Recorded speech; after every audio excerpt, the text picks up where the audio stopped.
مقصد شہادت حسین رضی اللہ تعالی عنہ۔ ہر سال محرم میں کروڑوں مسلمان شیعہ بھی اور سنی بھی امام حسین رضی اللہ تعالی عنہ کی شہادت پر اپنے رنج و غم کا اظہار کرتے ہیں، لیکن افسوس ہے کہ ان غم گساروں میں سے بہت ہی کم لوگ اس مقصد کی طرف توجہ کرتے ہیں جس کے لیے امام رضی اللہ عنہ نے نہ صرف اپنی جان عزیز قربان کی بلکہ اپنے کنبے کے بچوں تک کو کٹوا دیا۔ اب دیکھنا چاہیے کہ وہ مقصد کیا تھا۔ کیا امام رضی اللہ تعالی عنہ تخت و تاج کے لیے اپنے کسی ذاتی استحقاق کا دعویٰ رکھتے تھے اور اس کے لیے انہوں نے سر داڑ کی بازی لگائی؟ کوئی شخص بھی جو امام حسین رضی اللہ تعالی عنہ کے گھرانے کی بلند اخلاقی سیرت کو جانتا ہے، یہ بدگمانی نہیں کر سکتا کہ یہ لوگ اپنی ذات کے لیے اقتدار حاصل کرنے کی خاطر مسلمانوں میں خون ریزی کر سکتے تھے۔ پوری تاریخ اس بات کی گواہ ہے کہ حکومت حاصل کرنے کے لیے لڑنا اور کشت خون کرنا ہرگز ان کا مسلک نہ تھا۔ اس لیے لامحالہ یہ ماننا ہی پڑے گا کہ امام عالی مقام رضی اللہ تعالی عنہ کی نگاہیں اس وقت مسلم معاشرے اور اسلامی ریاست کی روح اور اس کے مزاج اور اس کے نظام میں کسی بڑے تغیر کے آثار دیکھ رہی تھیں، جسے روکنے کی جدوجہد کرنا ان کے نزدیک ضروری تھا۔ حتیٰ کہ اس راہ میں لڑنے کی نوبت بھی آ جائے تو وہ نہ صرف اسے جائز بلکہ فرض سمجھتے تھے۔ ریاست کے مزاج، مقصد اور دستور کی تبدیلی و تغیر کیا تھا؟ اگر نظام صحیح بنیادوں پر قائم ہو تو محض ایک برے آدمی کا برسر اقتدار آ جانا کوئی ایسی بڑی بات ہو سکتی ہے جس پر امام حسین رضی اللہ تعالیٰ عنہ جیسا دانا اور زیرک اور علم شریعت میں گہری نظر رکھنے والا شخص بے صبر ہو جائے۔ اس لیے یہ شخصی معاملہ بھی وہ اصل تغیر نہیں ہے جس نے امام رضی اللہ عنہ کو بے چین کیا تھا۔ تاریخ کے غیر مطالعہ سے جو چیز واضح طور پر ہمارے سامنے آتی ہے وہ یہ ہے کہ یزید کی ولی عہدی اور پھر اس کی تخت نشینی سے دراصل جس خرابی کی ابتدا ہو رہی تھی وہ اسلامی ریاست کے دستور اور اس کے مزاج اور اس کے مقصد کی تبدیلی تھی۔ اس تبدیلی کے پورے نتائج اگرچہ اس وقت سامنے نہ آئے تھے، لیکن ایک صاحب نظر آدمی گاڑی کا رخ تبدیل ہوتے ہی یہ جان سکتا ہے کہ اب اس کا راستہ بدل رہا ہے اور جس راہ پر یہ مڑ رہی ہے وہ آخرکار اسے کہاں لے جائے گا۔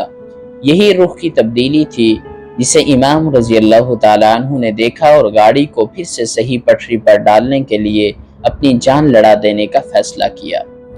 اس چیز کو ٹھیک سمجھنے کے لیے ہمیں دیکھنا چاہیے کہ رسول اللہ صلی اللہ علیہ وسلم اور خلفائے راشدین رضوان اللہ تعالی علیہ مجمعین کی سربراہی میں ریاست کا جو نظام 40 سال تک چلتا رہا تھا، اس کے دستور کی بنیادی خصوصیات کیا تھیں اور یزید کی ولی عہدی سے مسلمانوں میں جس دوسرے نظام ریاست کا آغاز ہوا اس کے اندر کیا خصوصیات بنو امیہ، بنی عباس اور بعد کی بادشاہتوں میں ظاہر ہوئیں۔ اسی تقابل سے ہم یہ جان سکتے ہیں کہ یہ گاڑی پہلے کس لائن پر چل رہی تھی اور اس نقطہ انحراف پر پہنچ کر آگے وہ کس لائن پر چل پڑی، اور اسی تقابل سے ہم یہ سمجھ سکتے ہیں کہ جس شخص نے رسول اللہ صلی اللہ علیہ وسلم اور سیدہ فاطمہ رضی اللہ تعالی عنہ اور حضرت علی المرتضی رضی اللہ تعالی عنہ کی آغوش میں تربیت پائی تھی اور جس نے صحابہ کرام رضوان اللہ تعالی علیہ مجمعین کی بہترین سوسائٹی میں بچپن سے بڑھاپے تک کی منزلیں طے کی تھیں، وہ کیوں اس نقطہ انحراف کے سامنے آتے ہی گاڑی کو نئی لائن پر جانے سے روکنے کے لیے کھڑا ہو گیا، اور کیوں اس نے اس بات کی بھی پرواہ نہ کی کہ اس زوردار گاڑی کا رخ موڑنے کے لیے اس کے آگے کھڑے ہو جانے کا کیا نتیجہ ہو سکتا ہے۔ اسلامی ریاست کی اولین خصوصیت یہ تھی کہ اس میں نہ صرف زبان سے ہی کہا جاتا تھا بلکہ سچے دل سے یہ مانا بھی جاتا تھا اور عملی رویے سے اس عقیدے اور یقین کا پورا ثبوت بھی دیا جاتا تھا کہ ملک خدا کا ہے، باشندے خدا کی رعیت ہیں اور حکومت اس رعیت کے معاملے میں خدا کے سامنے جواب دہ ہے۔ حکومت اس رعیت کی مالک نہیں ہے اور رعیت اس کی غلام نہیں ہے۔ حکمرانوں کا کام سب سے پہلے اپنی گردن میں خدا کی بندگی اور غلامی کا قلادہ ڈالنا ہے، پھر یہ ان کی ذمہ داری ہے کہ خدا کی رعیت پر اس کا قانون نافذ کریں۔ لیکن یزید کی ولی عہدی سے جس انسانی بادشاہی کا مسلمانوں میں آغاز ہوا اس میں خدا کی بادشاہی کا تصور صرف زبانی اعتراف تک محدود رہ گیا۔ عملاً اس نے وہی نظریہ اختیار کر لیا جو ہمیشہ سے ہر انسانی بادشاہی کا رہا ہے، یعنی ملک بادشاہ اور شاہی خاندان کا ہے اور وہ رعیت کی جان، مال، آبرو، ہر چیز کا مالک ہے۔ خدا کا قانون ان بادشاہتوں میں نافذ ہوا بھی تو صرف عوام پر ہوا، بادشاہ اور ان کے خاندان اور امراء اور حکام زیادہ تر اس سے مستثنی ہی رہے۔ امر بالمعروف اور نہی عن المنکر کا تعطل۔ اسلامی ریاست کا مقصد خدا کی زمین میں ان نیکیوں کو قائم کرنا اور فروغ دینا تھا جو خدا کو محبوب ہیں، اور ان برائیوں کو دبانا اور مٹانا تھا جو خدا کو ناپسند ہیں۔ مگر انسانی بادشاہت کا راستہ اختیار کرنے کے بعد حکومت کا مقصد فتح ممالک اور تسخیر خلائق اور تحصیل باج و خراج اور عیش دنیا کے سوا کچھ نہ رہا۔ خدا کا کلمہ بلند کرنے کی خدمت بادشاہوں نے کم ہی کبھی انجام دی۔ ان کے ہاتھوں ان کے امراء اور حکام اور درباریوں کے ہاتھوں بلائیاں کم اور برائیاں بہت زیادہ پھیلیں۔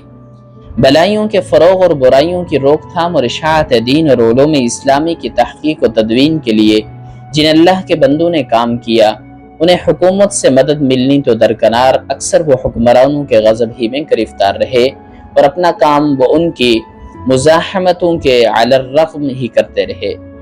ان کی کوششوں کے برعکس حکومتوں اور ان کے حکام اور متوسلین کی رنگ زندگیوں اور پالیسیوں کے اثرات مسلم معاشرے کو پہم اخلاقی زوال ہی کی طرف لے جاتے رہے۔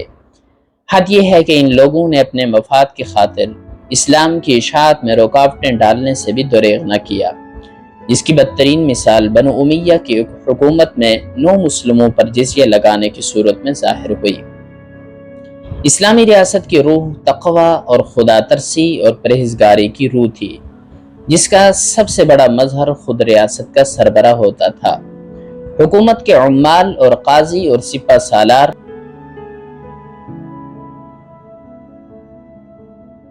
سب اس روح سے سرشار ہوتے تھے اور پھر اس روح سے وہ پورے معاشرے کو سرشار کرتے تھے۔ لیکن بادشاہی کی راہ پر پڑتے ہی مسلمانوں کی حکومتوں اور ان کے حکمرانوں نے قیصر و کسریٰ کے سے رنگ ڈنگ اور ٹھاٹ واٹ اختیار کر لیے۔ عدل کی جگہ ظلم و جور کا غلبہ ہوتا چلا گیا، پرہیزگاری کی جگہ فسق و فجور اور راگ و رنگ اور عیش و عشرت کا دور دورہ ہو گیا۔ حرام و حلال کی تمیز سے حکمرانوں کی سیرت و کردار خالی ہوتی چلی گئی، سیاست کا رشتہ اخلاق سے ٹوٹتا چلا گیا۔ خدا سے خود ڈرنے کے بجائے حاکم لوگ بندگان خدا کو اپنے آپ سے ڈرانے لگے اور لوگوں کے ایمان و ضمیر بیدار کرنے کے بجائے ان کو اپنی بخششوں کے لالچ سے خریدنے لگے۔ آزادانہ انتخاب۔ دستور اسلامی کا سنگ بنیاد یہ تھا کہ حکومت لوگوں کی آزادانہ رضامندی سے قائم ہو، کوئی شخص اپنی کوششوں سے اقتدار حاصل نہ کرے،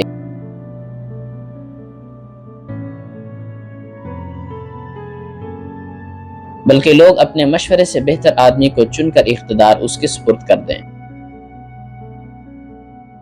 بیعت اقتدار کا نتیجہ نہ ہو بلکہ اس کا سبب ہو۔ بیعت حاصل ہونے میں آدمی کی اپنی کسی کوشش یا سازش کا دخل نہ ہو۔ لوگ بیعت کرنے یا نہ کرنے کے معاملے میں پوری طرح آزاد ہوں۔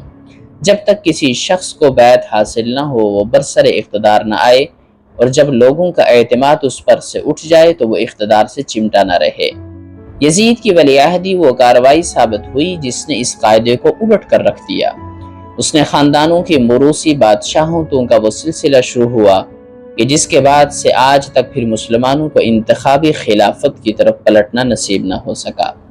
اب لوگ مسلمانوں کے آزادانہ اور کھلے مشورے سے نہیں بلکہ طاقت سے برسر اقتدار آنے لگے۔ اب بیعت سے اقتدار حاصل ہونے کے بجائے اقتدار سے بیعت حاصل کی جانے لگی۔ اب بیعت کرنے یا نہ کرنے میں لوگ آزاد نہ رہے، اور بیعت کا حاصل ہونا اقتدار پر قائم رہنے کے لیے شرط نہ رہا۔ لوگوں کی اول تو یہ مجال نہ تھی کہ جس کے ہاتھ میں اقتدار تھا اس کی بیعت نہ کرتے، لیکن اگر وہ بیعت نہ بھی کرتے تو جس کے ہاتھ میں اقتدار آ گیا تھا وہ ہٹنے والا نہ تھا۔ دوسرا اہم ترین قاعدہ اس دستور کا یہ تھا کہ حکومت مشورے سے کی جائے، اور مشورہ ان بزرگوں سے کیا جائے کہ جن کے علم، تقوی اور اصابت رائے پر عام لوگوں کو اعتماد ہو۔ اظہار رائے کی آزادی۔ اس دستور کا تیسرا اصول یہ تھا کہ لوگوں کو اظہار رائے کی پوری آزادی ہو۔ امر بالمعروف اور نہی عن المنکر کو اسلام نے ہر مسلمان کا حق ہی نہیں بلکہ فرض قرار دیا تھا۔ اسلامی معاشرے اور ریاست کے صحیح راستے پر چلنے کا انحصار اس بات پر تھا کہ لوگوں کے ضمیر ان کی زبانیں آزاد ہوں، وہ ہر غلط کام پر بڑے سے بڑے آدمی کو ٹوک سکیں اور حق بات برملا کہہ سکیں۔ یہ آزادی ان کی طرف سے کوئی عطیہ اور بخشش نہ تھی جس کے لیے وہ قوم پر اپنا احسان جتاتے، بلکہ یہ اسلام کا عطا کردہ ایک دستوری حق تھا جس کا احترام کرنا وہ اپنا فرض سمجھتے تھے، اور اسے بھلائی کے لیے استعمال کرنا ہر مسلمان پر خدا اور رسول کا عائد کردہ ایک فریضہ تھا، جس کی ادائیگی کے لیے معاشرے اور ریاست کی فضا کو ہر وقت سازگار رکھنا ان کی نگاہ میں فرائض خلافت کا ایک اہم جز تھا۔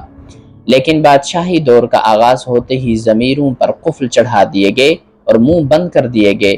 اب قاعدہ یہ ہو گیا کہ زبان کھولو تو تعریف میں کھولو ورنہ چپ رہو، اور اگر تمہارا ضمیر ایسا زور آور ہے کہ حق گوئی سے تم باز نہیں رہ سکتے تو قید یا قتل کے لیے تیار ہو جاؤ۔ یہ پالیسی رفتہ رفتہ مسلمانوں کو پست ہمت، بزدل اور مصلحت پرست بناتی چلی گئی۔ خطرہ مول لے کر سچی بات کہنے والے ان کے اندر کم سے کم ہوتے چلے گئے۔ خوشامد اور چاپلوسی کی قیمت چڑھتی اور حق پرستی اور راست بازی کی قیمت گرتی چلی گئی۔ اعلیٰ قابلیت رکھنے والے ایمانت دار اور آزاد خیال لوگ حکومت سے بے تعلق ہو گئے، اور عوام کا حال یہ ہو گیا کہ کسی شاہی خاندان کی حکومت برقرار رکھنے کے لیے ان کے دلوں میں کوئی جذبہ باقی نہ رہا۔ ایک کو ہٹانے کے لیے جب دوسرا آیا تو انہوں نے مدافعت میں انگلی تک نہ ہلائی، اور گرنے والا جب گرا تو انہوں نے ایک لات اور رسید کر کے اسے زیادہ گہرے گڑھے میں پھینکا۔ حکومتیں جاتی اور آتی رہیں، مگر لوگوں نے تماشائی سے بڑھ کر اس آمد و رفت کے منظر سے کوئی دلچسپی نہ لی۔ خدا اور خلق کے سامنے جواب دہی۔ چوتھا اصول جو اس تیسرے اصول کے ساتھ لازمی تعلق رکھتا تھا یہ تھا کہ خلیفہ اور اس کی حکومت خدا اور خلق دونوں کے سامنے جواب دہ ہے۔ جہاں تک خدا کے سامنے جواب دہی کا تعلق ہے، اس کے شدید احساس سے خلفائے راشدین پر دن کا چین اور رات کا آرام حرام ہو گیا تھا، اور جہاں تک خلق کے سامنے جواب دہی کا تعلق ہے، وہ ہر وقت ہر جگہ اپنے آپ کو عوام کے سامنے جواب دہ سمجھتے تھے۔ لیکن بادشاہی دور کے آتے ہی جواب دہ حکومت کا تصور ختم ہو گیا۔ خدا کے سامنے جواب دہی کا خیال چاہے زبانوں پر رہ گیا ہو، مگر عمل میں اس کے آثار کم ہی نظر آتے ہیں۔ رہی خلق کے سامنے جواب دہی، تو کون مائی کا لال تھا جو ان سے جواب طلب کر سکتا؟ وہ اپنی قوم کے فاتح تھے، مفتوحوں کے سامنے کون فاتح جواب دہ ہوتا ہے؟ وہ طاقت سے برسر اقتدار آئے تھے، اور ان کا نعرہ یہ تھا کہ جس میں طاقت ہو وہ ہم سے اقتدار چھین لے۔ ایسے لوگ عوام کا سامنا کب کیا کرتے ہیں، اور عوام ان کے قریب کہاں پھٹک سکتے تھے؟ بیت المال ایک امانت۔ پانچواں اصول اسلامی ریاست، اسلامی دستور کا یہ تھا کہ بیت المال خدا کا مال اور مسلمانوں کی امانت ہے، جس میں کوئی چیز حق کی راہ کے سوا کسی دوسری راہ سے آنی نہ چاہیے، اور جس میں سے کوئی چیز حق کے سوا کسی دوسری راہ میں جانی نہ چاہیے۔ خلیفہ کا حق اس مال میں اتنا ہی ہے جتنا قرآن کی روح سے مال یتیم میں اس کے ولی کا ہوتا ہے۔ خلیفہ اس کی ایک پائی کے آمد و خرچ پر حساب دینے کا ذمہ دار ہے، اور مسلمانوں کو اس سے حساب مانگنے کا پورا حق ہے۔ قانون کی حکومت۔ چھٹا اصول اس دستور کا یہ تھا کہ ملک میں قانون یعنی خدا اور رسول صلی اللہ علیہ وسلم کے قانون کی حکومت ہونی چاہیے۔ کسی کو قانون سے بالاتر نہ ہونا چاہیے، کسی کو قانون کے حدود سے باہر جا کر کام کرنے کا حق نہ ہونا چاہیے، انصاف کے معاملے میں کسی کے ساتھ کوئی امتیازی سلوک نہ ہونا چاہیے، اور عدالتوں کو انصاف کرنے کے لیے ہر دباؤ سے بالکل آزاد ہونا چاہیے۔ حقوق اور مراتب کے لحاظ سے کامل مساوات۔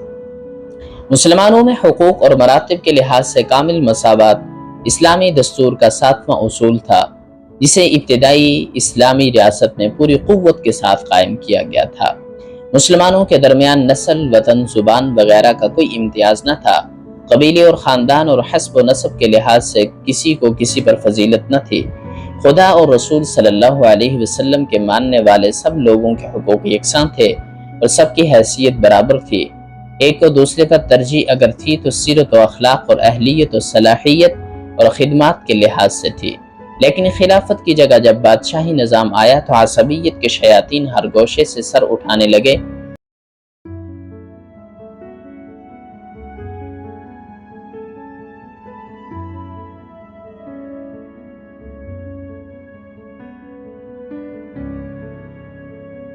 شاہی خاندار ان کے حامی خانوادوں کا مرتبہ سب سے بلند و برتر ہو گیا۔ ان کے قبیلوں کو دوسرے قبیلوں پر ترجیحی حقوق حاصل ہو گئے۔ عربی اور عجمی کے تعصبات جاگ اٹھے اور خود عربوں میں قبیلے اور قبیلے کے درمیان کشمکش پیدا ہو گئی۔ ملت اسلامی کو اس چیز نے جو نقصان پہنچایا، اس پر تاریخ کے اوراق گواہ ہیں۔ امام حسین رضی اللہ تعالیٰ عنہ کا مؤمنانہ کردار۔ یہ تھے وہ تغیرات جو اسلامی خلافت کو خاندانی بادشاہت میں تبدیل کرنے سے رونما ہوئے۔ کوئی شخص اس تاریخی حقیقت کا انکار نہیں کر سکتا کہ یزید کی ولی عہدی تغیرات کا نقطہ آغاز تھی، اور اس بات سے بھی انکار ممکن نہیں کہ اس نقطے سے چل کر تھوڑی مدت کے اندر ہی بادشاہی نظام میں وہ سب خرابیاں نمایاں ہو گئیں جو اوپر بیان کی گئی ہیں۔ جس وقت یہ انقلابی قدم اٹھایا گیا تھا، اس وقت یہ خرابیاں اگرچہ بتمام و کمال سامنے نہ آئی تھیں، مگر ہر صاحب بصیرت آدمی جان سکتا تھا کہ اس اقدام کے لازمی نتائج یہی کچھ ہیں، اور اس سے ان اصلاحات پر پانی پھر جانے والا ہے جو اسلام نے سیاست و ریاست کے نظام میں کی ہیں۔ اسی لیے امام حسین رضی اللہ تعالیٰ عنہ اس پر صبر نہ کر سکے، اور انہوں نے فیصلہ کیا کہ جو بدتر سے بدتر نتائج بھی انہیں ایک مضبوط جمی جماعی حکومت کے خلاف اٹھنے میں بھگتنے پڑے۔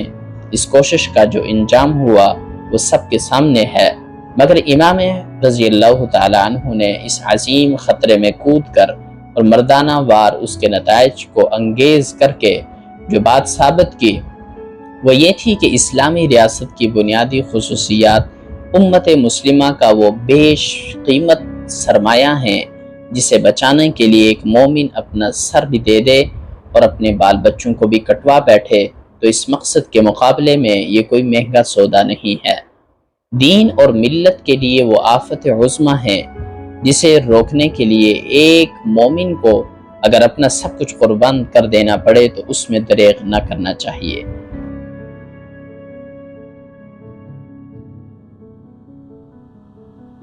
حسین ابن علی رضی اللہ تعالی عنہما کی نگاہ میں تو یہ سراسر ایک دینی کام تھا، اسی لیے انہوں نے اس کام میں جان دینے کو شہادت سمجھ کر جان دی۔ جزاکم اللہ خیر۔